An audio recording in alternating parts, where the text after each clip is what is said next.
बघायला पाहिजे होती.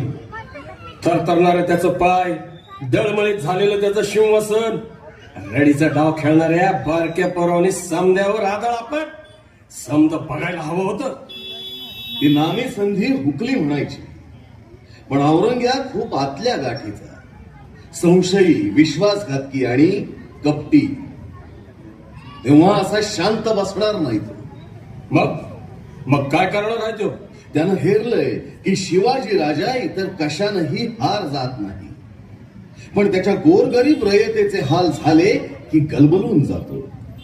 त्याच्या रयतेला त्रास दिला, त्यांची घरदार जाळली की राजाचं आतड तुटत. या प्रजेवरच घाव घालण्यासाठी तो सज्ज झालाय. म्हणजे सांगा बहिर्जी. त्या औरंग्याच्या ताब्यात असलेल्या समद्या किल्ल्यावर आजवर कधी बी पाहिल्या नव्हत्या अशा अजस्त्र तोफा तैनात करण्याची फरमानुस सांगा कामगिरी. एकतर त्या तोफा किल्ल्यावर चढू द्यायच्या नाहीत, नाहीतर त्या निकामी करायच्या. नाईक अर्जनगड आणि गर्जनगडचे किल्लेदार कोण आहे?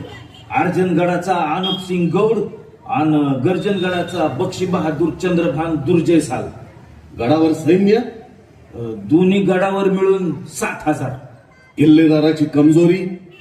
अनुप सिंग तर वीर, इमानदार आणि लढवय्य राजपूत आहे.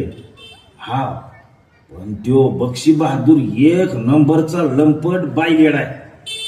त्याच्या इश्कबाजीसाठी आपल्या मावळातल्या आयाबायाची आबरू इशीला टांगली जाते आणि त्याची हाऊस पुरवायला आहेतच रुस्तमरावासारखे काळ तोंडे फितूर. माग ती डोंबऱ्याची पोर कशी बशी सुटली त्याच्या तावडीतनं. डोंबारी? तीच ना जिचा खेळ आपण पाहिला?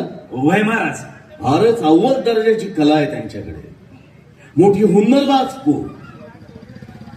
बहिर्जी, जी काय नाव त्यांचं? सरजा. आणि ती दोरीवरून चालणारी कस्तुरा आणि ढोलक वाजवणारी गावराक्का. वा, चला आई भवानी सुचवेल तसा हा मनसुबा फत्ते करू. वयजी.